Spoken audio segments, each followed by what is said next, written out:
name is Yvonne Bowmen, and I was born on the 30th of July 1929, and that was in London, South London. And my mother, she played hockey, she played tennis, they both loved the theatre.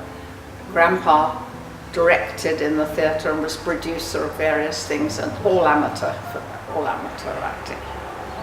When we moved to Tunbridge Wells, my mother played for the Tunbridge Wells Ladies, and when I left school I played for Tunbridge Wells Ladies in hockey team as well, and Grandpa was the referee because he liked being part of sports, so he took a course and he became quite a clever guy at doing that.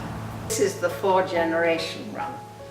I am the baby on my great-grandmother's lap, Mrs. Rappel. And I'm the baby on her lap.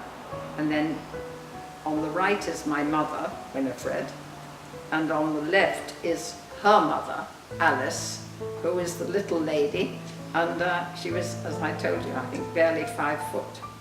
So I remember my father worked in London, and when we lived in London, we had a dog called Jockey, and Jockey was absolutely adored by the whole family. And at 5 to 6 every evening, the door would be open, the dog would walk down the street, and 2 or 3 minutes later the dog would come back bearing the evening newspaper, and we knew that my father was on his way home from London. That's a photograph of my father during the war, and in his ARP uniform. They all had to do this during the war, everybody who was not called up. Because Grandpa, of course, had been in the 1914-18 war. He'd lied about his age, left boarding school at 16 and went into the army because, of course, in those days everybody was, your country needs you. He and his school friend, whose father owned the High Rocks Hotel. And my father and he used to have holidays down in Tunbridge Wells, which is incredible, staying at the High Rocks Hotel. And he was, as you see in this photograph, that's Grandpa, looking a bit Hitlerian because it looked as though he's got a nasty little black moustache here. But I think he shaved that off, thank goodness. I mean, my childhood was pretty carefree, but wartime was hard in a way because I was evacuated. I was an evacuee sent down to a so-called aunt who I'd never met in my life. She was a distant cousin of Grandpa's. I was very lucky there because they had some absolutely lovely neighbours whose name, unfortunately, I can't remember, but they were rock climbers, and they used to take me rock climbing, and their daughter married a very famous climber. How did you meet Grandpa, and how old were you? I was 18, and I met him at the Young Conservatives. Well, a girlfriend of mine said, "Oh, we've got to go to the Young Conservatives." So along we went, and it was pretty much a matching place as well. I mean, there was study of politics, of course, but it was great. And we had what we called the gang in Tunbridge Wells. The gang was a real gang. I think there were about 16 or 17 of us, and they were mostly Tunbridge and Skinner's School boys, and some from other public schools. And we all met every day in the every weekend in the Cadena Cafe. We all had coffee there. A lovely story about the Cadena Cafe, about your grandpa, your dearest husband, Grandpa.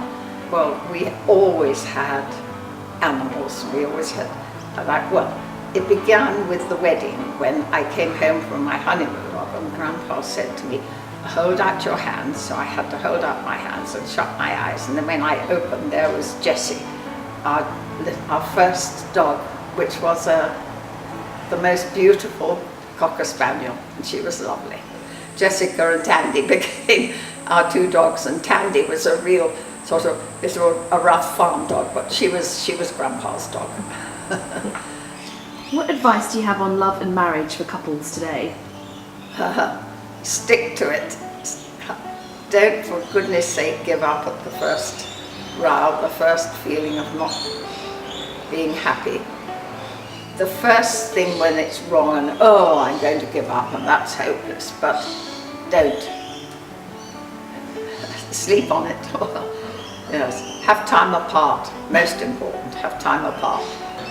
It happened to me, of course it happened to me. There were times when I thought, it's no good, I'm going home to Mum. And then I thought, no, I'm not going home to Mum because I'm going to admit to her that I made the wrong decision perhaps, and so my pride wouldn't let me. And I think one has to think along those lines because in fact a long life together is very comforting, very comfortable, marvellous. We were married for 68 years when Grandpa died, and I just think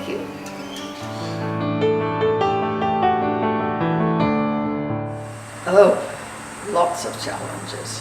It was probably managing to lead a good lifestyle, but on a very limited income. I never wasted anything. And I used to wash the plastic bags and keep things, and everybody would say, oh my goodness me, what are you keeping that for, Mum? And I would say, well, it might come in useful, and usually it did come in useful. You know, we didn't always have all that much money. When we were first married, we were desperately poor because Grandpa didn't have much capital behind him. And we suddenly had a farm, and he was working like mad on the farm, and we only had one member of staff. But I was spoiled because I always had help. What was one of the hardest things for you at my age? I think again, because we educated our children privately, and educating children in England is extremely expensive, and our boys, I suppose at 39, how old would your father be? He was born in 51 and I was 21, so 39, he'd been 18, so he'd just been leaving. Well, he would have left school because he was rather bright, and he was very bright, and so he went up to Cambridge fairly early, still educating children. And even though one had a certain amount, we were very lucky because we were educating 2 other boys. In those days, you got a bit of help with the education. Nowadays, of course, you don't. And that was really good. So it was quite tough at your age.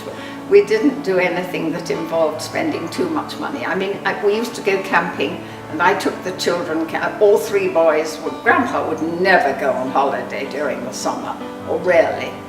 He was very bad about going on holiday. So I used to go on holiday alone with the children. We would all go camping. I'd borrow my Girl Guide tents, and we'd put them up, and we'd camp all over the place. But yes, I've just been reminded that at your age we had one of our tragedies. We had so much luck because when we were first married, Grandpa was very fortunate through his father to have got a farm, but we were only renting. And then because the owner of the farm was, I have to be very careful how I put this, he wasn't exactly the best landlord, and he needed cash, and so he was selling off a lot of his properties. And so we were able to buy our farm as sitting tenants, and we were going on a skiing holiday, and while we were away, our home burnt down, so that was terrible. So we then had to go and live in a farm cottage. A friend said to me, well, now here's your chance to get a job.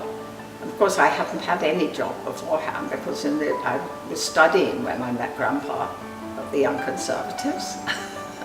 And so I took a job 3 days a week, and the insurance company gave us a certain amount of money to rent somewhere while our new home was being built.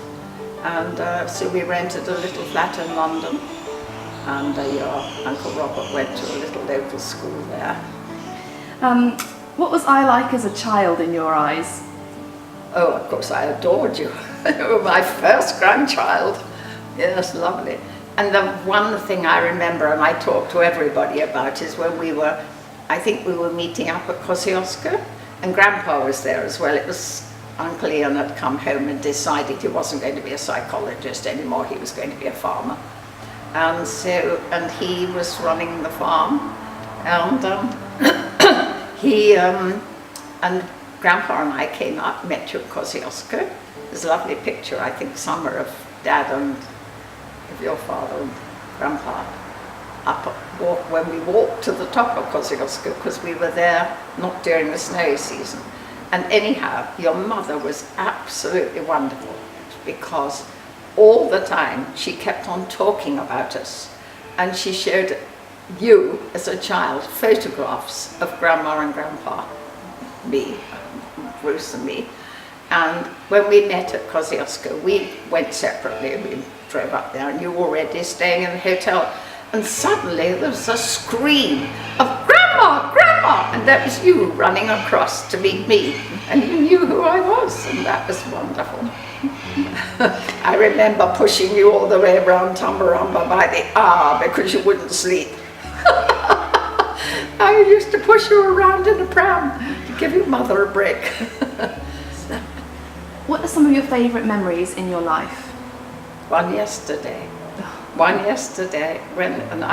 that's going to bring tears to my eyes, when my two great-grandchildren, who I had known Hugo when he was a few weeks old, but when Callie and Hugo came and sat on my lap as though I was just part of the family, and I'd never met Callie, and she was only 2 3/4, is she? Yes. That was a lovely moment. What life advice do you have for your grandchildren and for your great-grandchildren? Oh, I don't know that I'm very good at giving advice, quite honestly. For the great-grandchildren, I don't know, because I don't know what life holds for them, but I am worried about the world, I'm worried about the state of the world, I'm worried about pollution, I'm worried about all of those things that may affect their future. Just be happy. Think of other people. Don't do anything that you wouldn't want done to yourself. And just try to be caring. Most important thing.